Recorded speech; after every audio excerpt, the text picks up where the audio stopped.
สบายดีสบายดีพี่น้องสบายดีบัดสุขุสุคน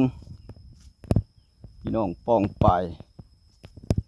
เศร้าให้เศร้าหน้าพอขาเศร้าขายกรรมกรแบกหาม3 ล้อรูปเร็วก็ถูกสาขาอาชีพมื้อนี้ก็มาให้มาหน้าคือเก่าพี่น้องเลยหลังจากที่เลิกล่าเลิกการก็ออกมาให้มาหน้ามาเลาะเบิ่งเขาในหน้าแล้วก็มาจอบเบิ่งเขาที่หากะวานพี่น้องเลยหากะวานไปมือวันอาทิตย์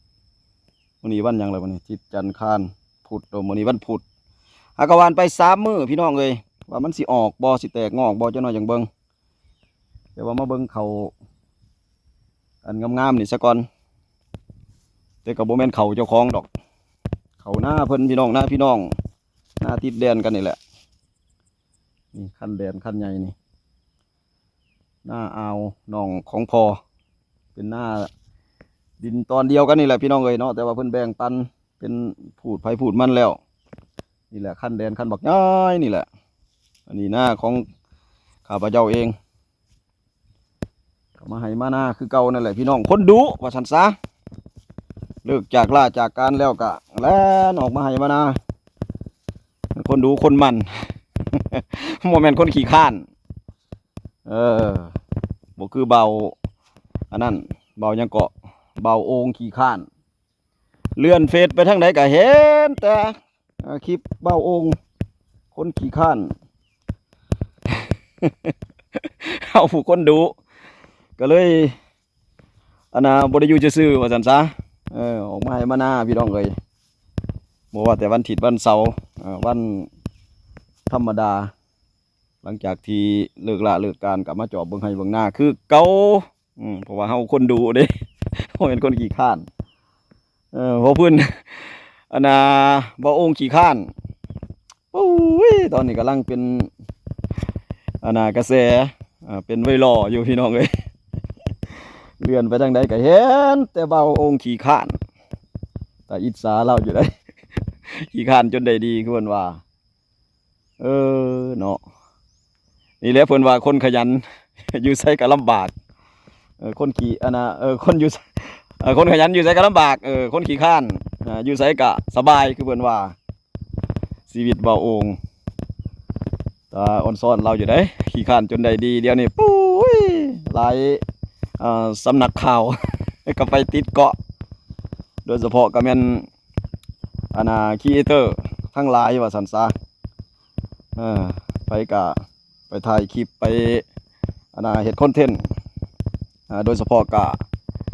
ครีเอเตอร์ที่เฮ็ดเกี่ยวกับสายธุรกิจพี่น้องเลยโปรโมทสินค้าอย่างต่างๆแม้แต่สินค้าของเบาวินพี่น้องเลยน้ำหอมวินพาร์ทตอนนี้ก็เข้าถึงละเราก็กลายเป็นพรีเซนเตอร์สินค้าซื้อดังละพี่น้องเว้ยแล้วก็ยังมีหลายๆครีเอเตอร์พี่น้องกำลังหลั่งไหลกันไปมุ่งหน้าสู่สำนักของเบาองค์ขี้ข้านจักแมนอยู่ไสบ้านเกิดเมืองนอนเล่าก็ได้ผู้ใดฮู้ก็คอมเมนต์มาเนี่ยพี่น้องเว้ยจักอยู่บ้านใดเมืองใดข้าพเจ้าก็เลื่อนไปเห็นแต่ในเฟซซื่อๆดอกแต่ว่าบ่ได้เข้าไปเบิ่งข้อมูลส่วนตัวเราก็ถือว่าเป็น กระแส คนเฮานี่เนาะขี้ข้านหลายก็เลยสิได้กลายเป็นดีได้บาดนี่บรรดาครีเอเตอร์สื่อดังเข้าไปสัมภาษณ์ชีวิตการเป็นอยู่เราก็สิมีสินค้าไปโปรโมทไปในโตนี่พี่น้องเอ้ยผลสุดท้ายเราก็สิมีรายรับได้เข้าโตเราได้บาดนี่ได้จากที่ว่าเป็นคนเอิ้นว่าทุกอย่างขาดเคินเนาะพี่น้องเนาะสิด้วยเหตุผลใดก็แล้วแต่ว่าหลายคนก็สิมองว่าย้อนว่าเราขี้ข้านนี่แหละพี่น้องเอ้ยเนาะจังทุกอย่างขาดเคินดังที่เราเห็นสภาพที่อยู่อาศัยเราว่าซั่นซะก็ถ้าแม่นว่าบ่แม่นคอนเทนต์เนาะพี่น้องเนาะก็น่าสมเพชอยู่ดอก ก็เราขี้ข้านขี้ข้านเฮ็ดเวียกเฮ็ดงานขี้ข้านแม้แต่ อันบอกเขาด้วยนะแม้แต่ขี้ข้านนั่นขี้ข้านฮอดไปถ่ายนักพี่น้องเอ้ยจนขี่ลงปองคือดัง หลายคนเห็นในคลิปนั่นแหละบุ้ยขี้ข้านเฮ็ดเวียกนี่ยังบ่ว่าดอกอันขี้ข้านฮอดไปขี่นี่นะพี่น้องเอ้ยขออนุญาตนำปู้วดคำสิเว้าพี่น้องหัวจะปวดนะแล้วก็ทั้งอยากหัวเนี่ยทั้งเป็นตาสมเพชเวทนาพี่น้องเอ้ยเนาะบ่เคยเห็นเคยพอได้ขี้ข้าน จนได้สายญาว่าถ้าเบาขี้ข้านหรือว่าโองขี้ข้านนั่นแหละพี่น้องเอ้ยหลายคนก็คงสิได้เห็นนํกันพี่น้องเอ้ยหลังจากที่มีเอิ้นว่ากระแสข่าวฮือฮากันทั้งเฟซกันโอ้ข้าพเจ้าก็อดบ่ได้อยากเว้าถึงมันก็เอิ้นว่าจังได๋ล่ะพี่น้องเอ้ยมันแนวคิดของส่วนบุคคลเนาะเราก็ยอมรับว่าเราขี้ข้านอีหลีว่าซั่นขี้ข้านในที่สุดก็สิดังเป็นไวรัลแล้วพี่น้องเอ้ย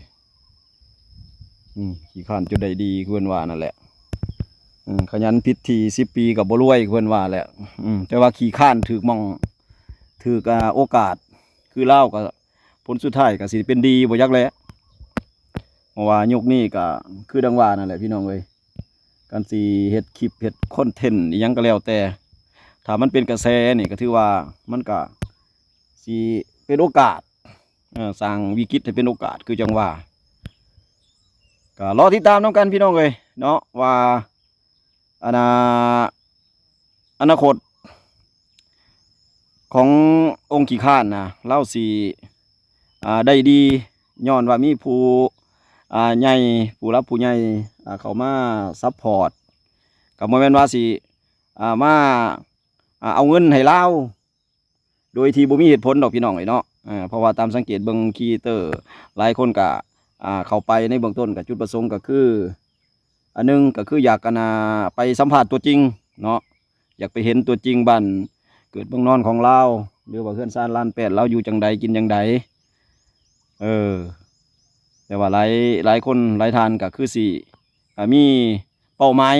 มีจุดประสงค์ของไผของเราอยู่แล้วอันนึงก็คืออยากไป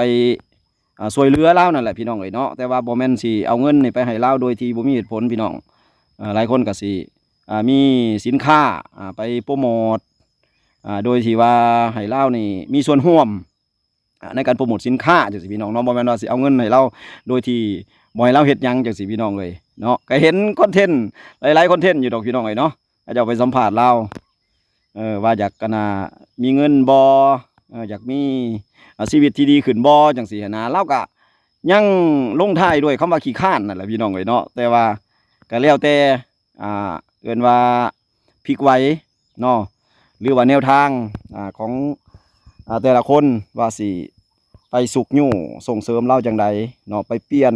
อุดมการณ์เราแนวใดจากที่ว่าเราเป็นคนขี้ข้านและให้เรามีแนวคิดรีเริ่มอันใหม่เกิดขึ้นว่าซั่นซะจากที่ว่าเป็นคนขี้ข้านบ่อยากเฮ็ดเวียกเฮ็ดงานจังซี่ก็สิค่อยๆเอิ้นว่าเปลี่ยนแนวคิดเราเทื่อเล็กเทื่อน้อยนะพี่น้องเอ้ยเนาะเพื่อเฮ็ดให้เรานี่ฮู้จักในการซอกหาเวียกเฮ็ดงานทำหรือว่าฮู้จักการออกแรงงานเพื่อแลกกับเงินเนาะที่จะได้มาว่าซั่นซะบ่แม่นว่าสินอนอยู่ละล่ะก็สิมีคนเอาเงินไปให้เราโดยที่บ่มีเหตุผลจังซี่มันก็สิเป็นการส่งเสริมไปทางบ่ดีนั่นแหละพี่น้องเอ้ยเนาะหลายคนก็สิมองว่ามันเป็นตัวแบบตัวอย่างที่บ่ดีขี้ข้านแต่ว่าหากอยากได้ดีจังซี่มันบ่มีดอกเนาะพี่น้องเนาะ